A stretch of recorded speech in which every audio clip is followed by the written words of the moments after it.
The flute's sound was not the melody of a banquet. It was a sharp, unnatural screech that echoed through the marble halls of the Palatine Palace, like a taunt to gods and men. Torches flickered along the polished walls, casting long, distorted shadows across the assembled crowd. There were tense-faced senators, courtiers trying to hide their horror, and soldiers accustomed to blood and death, now turned away from the sight of something beyond imagination. At the center of it all, under a canopy of gold-embroidered silk, was the Emperor of Rome, Nero Claudius Caesar Augustus Germanicus. But tonight, Nero was not a groom by any standard Rome had ever known. His eyes, rimmed in deep charcoal, were locked on a trembling figure being pushed forward by guards. It was a boy, barely able to walk, his face pale with fear and blood loss. He wore a bridal veil, the flimsy silk clinging awkwardly to his thin shoulders, creating the most grotesque parody of Roman marriage. This boy, once named Sporus, had been mutilated. His body had been hacked to pieces so that his voice would remain shrill, his face would remain soft, his body would remain suspended between childhood and something else. The torchlight wavered as Nero took the boy's hand, raised it before the silent court, and announced that he had found his new bride. A few nervous, forced laughs rang out. Others looked away, embarrassed or horrified. But no one dared object, because this was more than a show. This was a message about power, about control, about what it meant to live at the mercy of an emperor who knew no fear, not of gods, not of law, and certainly not of the judgment of history. What happened to Sporus that night is no rumor.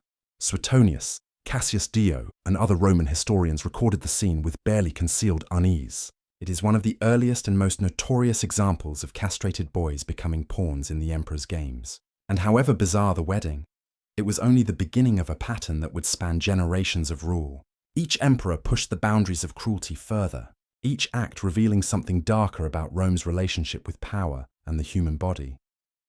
To understand that moment in 67 AD, we must understand the world that Rome had built. It was the middle of the 1st century, Rome at the height of its power, an empire that stretched from the deserts of Syria to the forests of Britain. The emperor was more than a ruler. He was a living law, the embodiment of the divine on earth. And while Rome openly ridiculed eunuchs as an oriental corruption, it was not without its fascination with them. Influences from Greece and the Eastern kingdoms had introduced the practice into aristocratic families. Castrated boys were seen as useful precisely because they could not compete with their masters, could not create their own dynasties. They were seen as safe, malleable, and when power rested in the hands of a single person, the temptation to twist the lives of others into symbols became irresistible. Before Nero, eunuchs existed in Rome, but mainly as imported luxury goods, foreign slaves serving in wealthy villas. Castration of a free Roman citizen was strictly forbidden by law, considered an affront to the virtue Roman dignity and manhood. But Nero, in his madness, tore away that veil of hypocrisy. Sporus was no slave. He was a free man. Nero's action was more than a personal cruelty. It was a flagrant violation of the law, and a declaration that the will of the emperor was above all else. Nero's reign was famously theatrical. He saw himself as a singer, an actor, a divine artist. But he was also haunted by paranoia and consumed by insatiable desires. Sporus was no random choice. Roman historians tell us that Nero saw in him an uncanny resemblance to his late wife, Poppaea Sabina, who had died under suspicious circumstances, possibly by Nero himself kicking her in the stomach while she was pregnant. The boy's soft features, his delicate figure, reminded Nero of her, and so he ordered surgeons to perform what Roman law forbade. Surgical procedures were crude and horrific. Rome lacked the sophisticated surgical instruments of later civilizations. Castration could mean the removal of just the testicles, or in more brutal cases, the removal of the entire genitals. Both methods carried an extremely high risk of infection, shock, and death. There was no anesthesia, only strong alcohol and the strength of those holding the victim down. Sporus survived, though we don't know how. Perhaps the surgeons were skilled, or perhaps it was pure luck. But survival condemned him to a life worse than death. After the wedding, Nero paraded Sporus as his empress, even traveling throughout Greece and the eastern provinces with the boy by his side. Ancient sources describe Sporus being treated with all the honors due an empress, called Sabina, carried on a palanquin and dressed in lavish jewelry. It was a spectacle designed not just for Nero's private fantasies, but for Rome itself. It challenged the institution of marriage, challenged Roman masculinity, and turned a young boy into a living symbol of the emperor's depravity. But cruelty was not just a whim of Nero. It was embedded in the politics of spectacle. By flaunting Sporus, Nero was sending a message to his enemies: I can remake reality. If I want a dead wife reborn, I will take a living boy and mutilate him in her image. If I want the Roman elite to bow to this mockery of tradition, they will bow. The empire was whatever Nero declared it to be. Sporus's story does not end with Nero's death in 68. When Nero was overthrown and forced to commit suicide, Sporus fell into the hands of other powerful men. Otho, briefly emperor, took Sporus as his companion. Then came Vitellius, who further humiliated Sporus by threatening to make him reenact the rape of Persephone in the public theatre, a hideous display of abuse. Faced with this, Sporus chose suicide, cutting his own veins rather than endure any further transformation of his body into imperial entertainment. His death is quietly recorded in the annals of Rome, but it speaks volumes. Sporus survived the surgeon's blade, the emperor's bed, the court's ridicule, but he could not survive Rome's endless hunger for cruelty. Nero's actions were not an isolated incident. They were a glimpse into what emperors could do once freed from all constraints. The boy's mutilation, marriage, and death set a grim path that would be followed by later emperors. Domitian would treat eunuchs as personal attendants, instilling fear through their presence. Commodus would stage games where mutilated boys would be used as props in his performances. And Elagabalus, in the 3rd century, would turn castration itself into a twisted religious offering. The marble halls of the Palatine were not silent after Nero's death. Rome changed emperors as easily as a gambler rolls dice, but the hunger for spectacle and control remained. The blade that cut Sporus was only the first cut. The wound it opened in Rome's moral flesh never healed.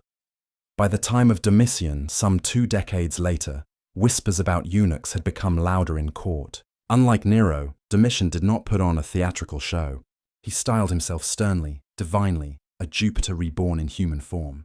But behind that iron mask of discipline lay the same obsession with domination, expressed in darker, quieter corridors. Domitian's court was famous for its atmosphere of fear. Suetonius writes that senators trembled before him, servants spoke in whispers, and even his own family members watched their words. In this world of paranoia, the castrated boys became both tools and symbols. Domitian surrounded himself with them, not as wives, as Sporus had been forced to, but as attendants who reminded everyone that he could destroy a man at will.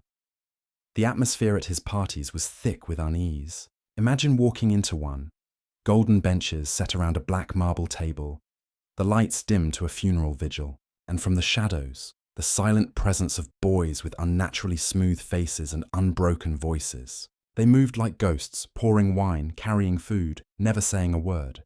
Their very presence announced the emperor's power, which could strip away not only freedom but also manhood. Cassius Dio claims that Domitian delighted in reminding senators that their sons were never safe, that any family could be violated by the emperor's orders. Stories circulated of boys taken from noble families, transformed against their will, and then returned to serve as reminders of what it meant to rebel. Whether or not these stories were exaggerated by hostile historians, their consistency across sources suggests a real pattern. For Domitian, the castrated boy was more than a servant. He was a living omen, a reminder that the emperor could overturn nature itself. The cruelty extended beyond the private chambers. Suetonius recounts that Domitian staged mock battles at his villa on Lake Alban, forcing dwarfs and eunuchs to fight to the death with blunt weapons. Crowds roared with laughter as the mutilated bodies stumbled and bled. Their suffering turned into entertainment. The spectacle was both grotesque and horrifying, a parody of gladiatorial combat that reduced humans to grotesque playthings. The silence of the eunuchs themselves is the most glaring absence from the records. We hear their footsteps, see their shadows in the historians' descriptions, but their own voices are missing. They appear as objects of ridicule, props in Domitian's theatre of fear, never human, yet traces of them still seep through. Martial, the poet who lived under Domitian, alluded to eunuchs in his sharp satires. One verse mocks a man who surrounded himself with castrated servants, alluding to the emperor without daring to name him. The joke worked because the practice was so notorious. When Domitian was assassinated in 96, stabbed by his own officials, Rome breathed a sigh of relief. But the pattern had been set. The castrated boy was now part of the imperial world. What Nero had started with spectacle, Domitian had normalized with terror, and the line of succession would only carry it further. The next leap into horror came under Commodus, son of Marcus Aurelius. Commodus ascended the throne in 180. If Marcus represented the philosopher-emperor, wise and restrained, Commodus embodied the opposite. He reveled in debauchery, in blood, in turning the imperial palace into his personal circus. From the moment Commodus donned gladiator armor, he saw the entire empire as his stage, and in that theater, castrated boys became objects of humiliation. Cassius Dio, who served as a senator during Commodus's reign, wrote with barely restrained disgust. He recorded that Commodus maintained entire armies of mutilated boys and men, forcing them to participate in his games. Some were forced to fight wild beasts, others to perform obscene parodies of myths. One story describes Commodus dressing a eunuch boy in the costume of Ganymede, the beautiful youth abducted by Zeus, then forcing him into staged embraces while the entire court watched. The sensory details of these scenes are almost unimaginable. The smell of sweat and blood that filled the amphitheater, the roar of the crowd as boys too young to hold swords were sent into battle. Their cries of agony echoed off the stone walls, and the emperor himself, resplendent in gladiator costume, laughing as if he were not the ruler of the Roman world, but the master of a cruel circus. Unlike Domitian, who used eunuchs as symbols of fear, Commodus used them as playthings. He staged elaborate spectacles where their mutilations were not hidden but displayed. The Historia Augusta describes Commodus lining up castrated young men dressed as women along the palace corridors, forcing senators to pass them as if they were in a brothel. The choice of Ganymede as a recurring motif was no accident. In Greek mythology, Ganymede was the Trojan boy kidnapped by Zeus to serve as cupbearer to the gods. To Romans steeped in this myth, seeing eunuch boys forced to play Ganymede sent a clear message. Commodus was Zeus, the god-emperor, with the power to take and destroy whomever he pleased. Yet behind the crowd's laughter, there was always unease. Romans despised Eastern castration practices, considering them unmanly and barbaric. But when the emperor himself adopted them, no one could object. The contradiction gnawed at the fabric of Roman identity. Senators whispered privately. Historians took secret notes, but publicly they applauded. For to defy Commodus was to invite death. By the time Commodus was strangled in his bath on the last day of 192, Rome had endured 12 years of decadence.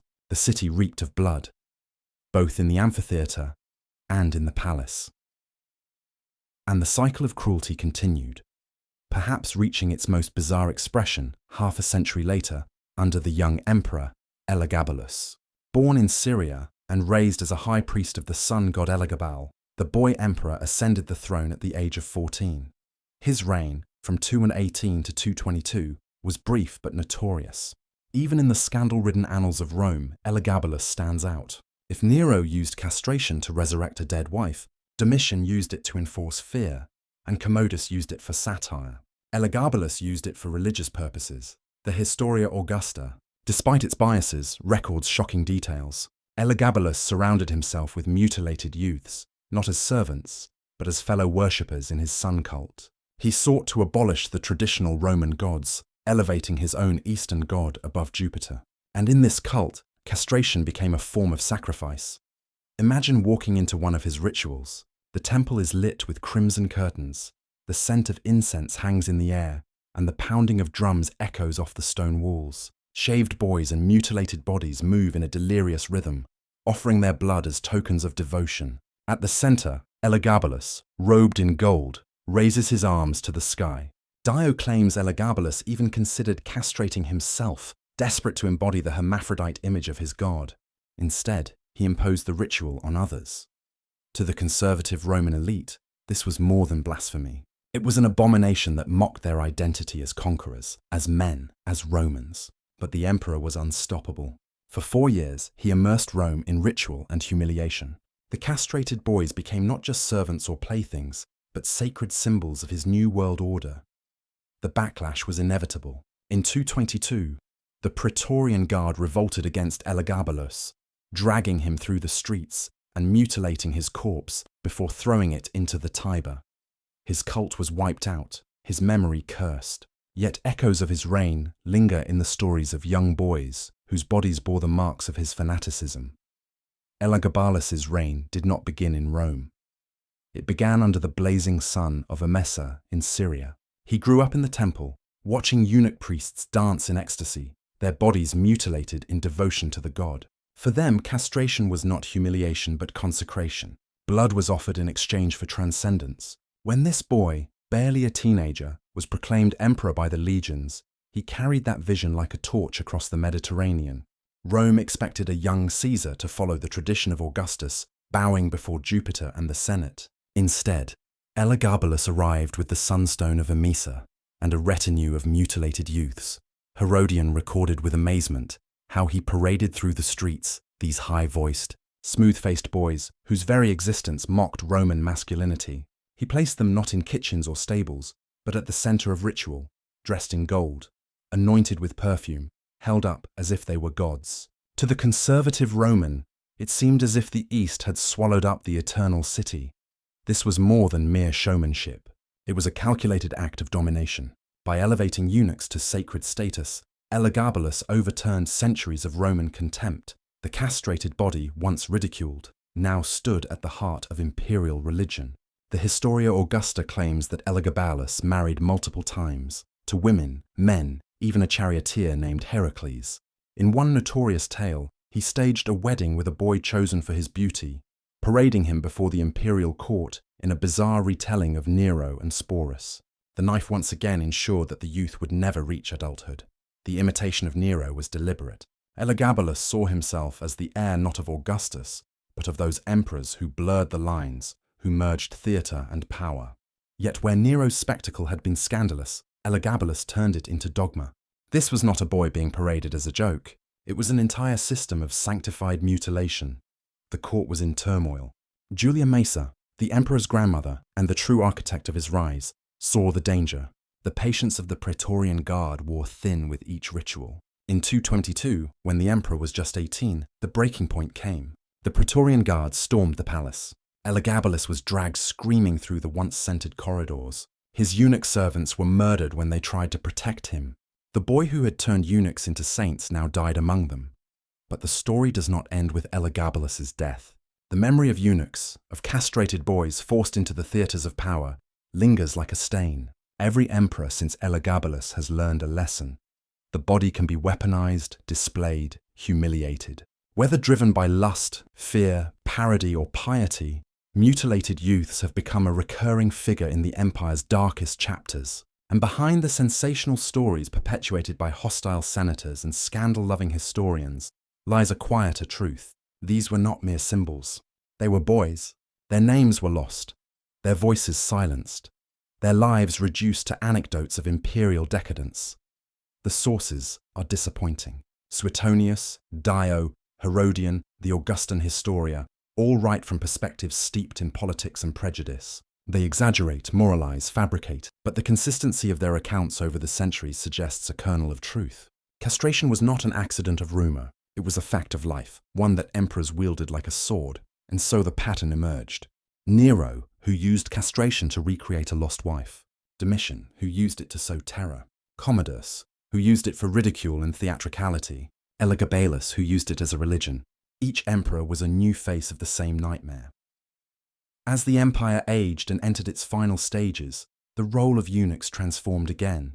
From victims of personal cruelty, they became indispensable cogs in the vast imperial bureaucracy. Under Diocletian and Constantine, the court was restructured on the model of the Persian and Hellenistic kingdoms. The eunuchs, with their undivided family loyalties, became the gatekeepers of power. They were the roommates, the chamberlains who managed the emperor's private chambers, controlling access to the most powerful man in the world, Ammianus Marcellinus, writing in the 4th century, complained that Rome had become a city of eunuchs, their power greater than that of the Senate, their existence an insult to Roman manhood. The irony was sharp. The Romans had once mocked the Persians and Syrians for relying on eunuchs. By the end of the empire, Rome itself could not rule without them. The boy mutilated by Nero's delusions became the model for an entire imperial system. But we must return to the heart of the matter. the boys themselves. Their stories rarely survive. Sporus is an exception, remembered because his humiliation was so spectacular. But how many others, nameless, unseen, bled on surgeons' tables, screamed in ceremonial halls, died in circuses? Archaeology offers faint traces. In the catacombs beneath Rome, skeletons have been found with pelvic lesions consistent with early castration. Their bones show stunted growth, fragile structures, evidence of hormonal dysfunction. These are not the proud remains of gladiators or soldiers. They are the silent testimony of boys whose bodies were changed before adulthood. Their graves are unmarked, but their bones whisper of the blade. And so we must trace the arc further, beyond Nero, Domitian, Commodus, Elagabalus, to the end of the empire, where eunuchs wielded power not as victims, but as political actors. Records of eunuchs at the court of Constantine, advisor to the first Christian emperor. Procopius, centuries later, describes the Byzantine palace as dominated by eunuchs who controlled the secrets, the army, and the treasury. The pattern that began with cruelty ended with bureaucracy, but the body beneath the robe remained the same. A boy cut before manhood, shaped by imperial decree. From the first scream of Sporus in Nero's palace to the whispers of eunuch ministers in the halls of Constantinople, the flow is unbroken. The silence of the boys themselves remains the deepest wound. What we have are the words of emperors, senators, poets, priests, those who watched, mocked, condemned, or justified. The boys are ghosts on the margins, their names erased, their lives reduced to anecdotes of decadence. Yet if we listen closely through the cracks of history, we can still hear them.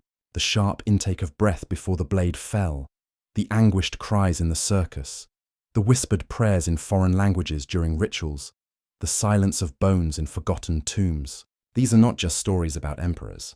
They are stories of boys destroyed, their lives rewritten by the lust, fear, and ambition of Rome's most powerful men. The torches still flicker in the palaces of your imagination. Nero stands with Sporus. Domitian reclines at his black marble banquet. Commodus roars with laughter. Elagabalus raises his jeweled hands to the sun. These images seem distant, trapped in marble statues and dusty scrolls. But the truth is, history is not dead. It breathes. And the lessons of Rome are not buried. The emperors of the past justified their cruelty with religion, with art, with the pretense of tradition. They turned boys into symbols, into objects, into instruments of spectacle and power. And they did it openly. We like to believe that such things belong only to the ancient world. But power always seeks out the bodies of young people, the temptation to control, to break, to reshape. This does not disappear with the passing of centuries. Exploitation adapts. It hides behind new masks, new languages, new institutions. What was once practiced in temples and palaces can easily be hidden behind the closed doors of luxurious estates, elite gatherings, or anonymous systems of exploitation. History is more than a mirror of the past. It is a warning. The mutilated bodies of the boys of Rome whisper through time, reminding us that when power is unchecked, when the vulnerable have no voice, cruelty becomes spectacle. And that silence, the silence of Sporus, of the nameless boys paraded as jokes, as sacred offerings, as lovers they never chose. That silence still resonates if we do not listen to it. If we bury it under the comfort of thinking it is a thing of the past, we risk repeating the same blindness that allowed the emperors of Rome to act in full view. So let their stories unsettle you. Let them disturb your sleep. Let them sharpen your awareness of how easily innocence can be exploited when no one dares to speak up. For the torches in Rome's palaces may have long since gone out, but the shadows they cast still stretch into our present.